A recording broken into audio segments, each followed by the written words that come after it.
Au premier trimestre de l'année 2025, le Togo a enregistré la création de 4 262 nouvelles entreprises, marquant une baisse de 5% par rapport à la même période en 2024. Malgré ce léger recul, ces chiffres illustrent le dynamisme entrepreneurial du pays. Selon les données officielles, 81% des entreprises créées au cours de cette période sont le fruit d'initiatives togolaises. Parmi elles, 28,6% ont été fondées par des femmes, témoignant d'un engagement croissant de l'entrepreneuriat féminin. En analysant mois par mois janvier 2025, s'est révélé le plus dynamique avec 1498 créations d'entreprises contre 1314 en février et 1450 en mars. Cette évolution s'inscrit dans la continuité des réformes mises en place depuis près d'une décennie, visant à simplifier les démarches administratives et à encourager la formalisation des activités économiques.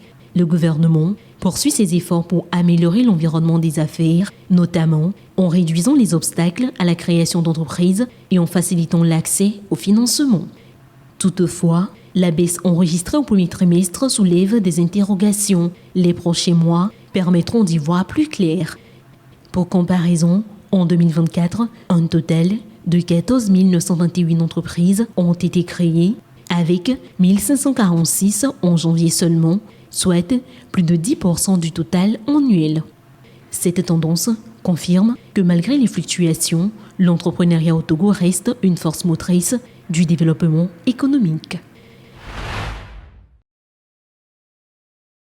Depuis son retour à la Maison-Blanche, Trump et son administration ont lancé depuis quelques jours une guerre commerciale au monde entier. Ils estiment que les États-Unis d'Amérique avaient été pillés, saccagés, violés et dévastés par des nations proches et lointaines, des alliés comme des ennemis. Pour corriger le tir, Trump et son administration comptent rétablir l'équilibre en revoyant les droits de douane. Si cette revue des droits de douane visait essentiellement les autres puissances, elle s'applique aussi aux pays africains. L'administration Trump colle désormais 34% de droits de douane aux exportations chinoises vers les USA. L'Union européenne doit désormais payer 20% sur ses exportations vers les États-Unis, 32% pour Taïwan, 24% pour le Japon. Au-delà de ces précisions, l'ensemble de la planète est soumis à un taux de 10% sur les exportations en direction des USA. Au Togo, cette mesure va toucher la production agricole telle que le café et le cacao, le karité et les fèves de soja. Dans le régime préférentiel de African Growth and Opportunity Act, AGOA, ces productions togolaises sont phares dans les échanges commerciaux avec les États-Unis. Ce durcissement tarifaire fait déjà craindre un recul des exportations togolaises vers le marché américain. Notons que les exportations togolaises vers le marché américain ont progressé ces dernières années, passant de 20 millions de dollars en 2021 à 97 millions de dollars en 2024.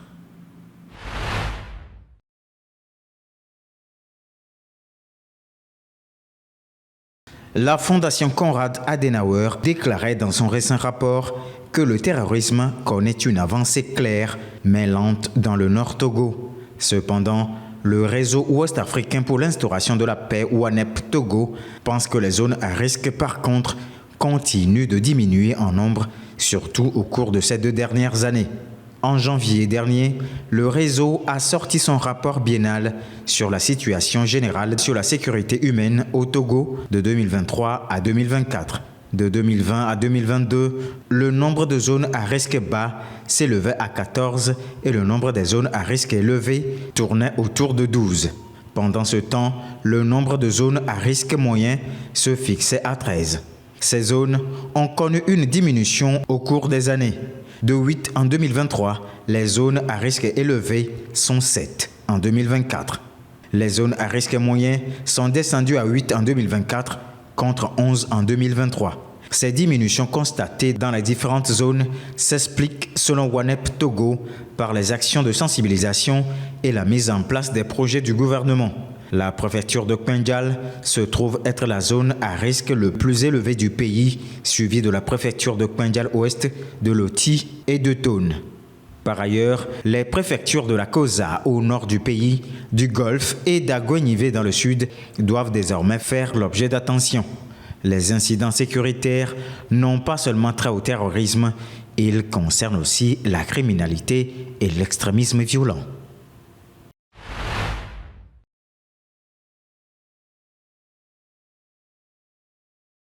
Au Togo, prendre la route est un pari que chaque conducteur fait sur la chance tant les dangers sont nombreux. Entre décembre 2024 et mars 2025, il ressort d'un rapport officiel des autorités policières que plus de 150 véhicules ont été verbalisés par les forces de l'ordre et de sécurité sur les routes togolaises. Sur la même période, il ressort également que plus de 70% des accidents sont causés par les tricycles et les engins à deux roues, ceci entraînant des blessés et des morts. Concernant les décès, le rapport indique 1,62% de morts par jour sur les routes, soit environ 50 morts par mois. Selon le ministre de la Sécurité et de la Protection civile, le véritable problème reste celui des tricycles. Les principales infractions relevées, selon l'autorité, concernent l'excès de vitesse et le chargement hors gabarit, notamment pour les véhicules, entre autres. Face à la situation, des mesures supplémentaires seront mises en œuvre pour renforcer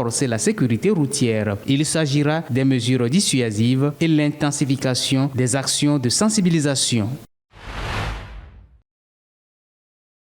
La FIFA a révélé son nouveau classement mondial des sélections nationales. Actuellement classés 120e au niveau mondial et 32e en Afrique, les éperviers du Togo enregistrent un nouveau recul par rapport à la dernière mise à jour où ils occupaient la 119e place mondiale et la 131e en Afrique. Cette chute est principalement attribuable à leur récente performance. En effet, après un match nul 2-2 contre la Mauritanie et une défaite 2-0 face au Sénégal dans le cadre des qualifications pour le mondial 2026, les éperviers voient leur espoir décroître, ce qui entraîne une dégradation de leur position au classement, un manque d'engagement notoire qui leur coûte cher. Pour les éperviers, l'enjeu est désormais de redresser la barre lors des prochaines échéances internationales. En Afrique, le Maroc maintient son statut de phare du football continental avec une 12e place mondiale. Les Lions de l'Atlas poursuivent leur belle trajectoire alimentée par une performance épopée lors de la Coupe du Monde 2022 et des résultats solides sur la scène continentale. Le Sénégal et la Côte d'Ivoire complètent le podium africain respectivement en 2e et 3e position. À l'échelle mondiale, des mouvements notables se dessinent en tête de classement. L'Argentine conserve la première place avec son sacre lors de la dernière Coupe du Monde. Le prochain classement mondial de la FIFA sera publié le 10 juillet 2025.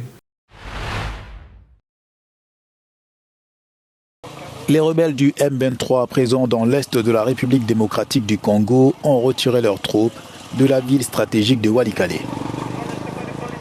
Le mouvement soutenu par le Rwanda décrit ce repli comme un geste de bonne volonté avant les pourparlers de paix prévus la semaine prochaine avec le gouvernement. Le groupe a pris le contrôle des deux villes principales de l'est de la RDC depuis le début de l'année. Les combats ont fait des milliers de morts et des centaines de milliers de déplacés. L'on redoute désormais un embrasement de la région, d'autant que les pays voisins, l'Ouganda et le Burundi, possèdent également des troupes sur place.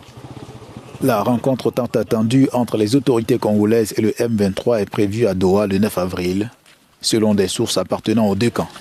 Situé le long d'une route reliant 4 provinces de l'est de la République démocratique du Congo, Walikale se trouve dans une région riche en minerais, notamment en étain. Des témoins locaux ont confirmé cette semaine que le M23 avait quitté la ville. L'armée congolaise a indiqué vendredi que ses troupes avaient retrouvé leur position.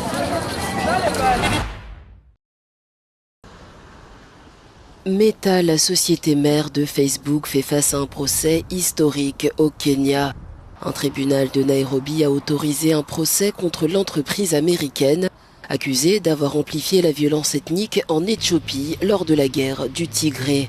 Les plaignants, deux chercheurs éthiopiens, accusent Facebook d'avoir diffusé des contenus haineux qui ont alimenté les tensions. Ils demandent une révision de l'algorithme de Facebook et un fonds d'indemnisation pour les victimes. Le tribunal a rejeté jeudi la défense de Meta, soutenant que les juridictions locales n'avaient pas compétence. Le juge a estimé que les questions liées aux droits humains doivent être examinées au niveau local, un coup de théâtre pour l'entreprise. Ce procès pourrait contraindre Meta à réévaluer sa politique de modération de contenu dans des zones sensibles Il s'ajoute à une série de controverses auxquelles l'entreprise fait face au Kenya, notamment un autre procès intenté par des modérateurs de contenu qui dénoncent des conditions de travail inhumaines et des licenciements abusifs.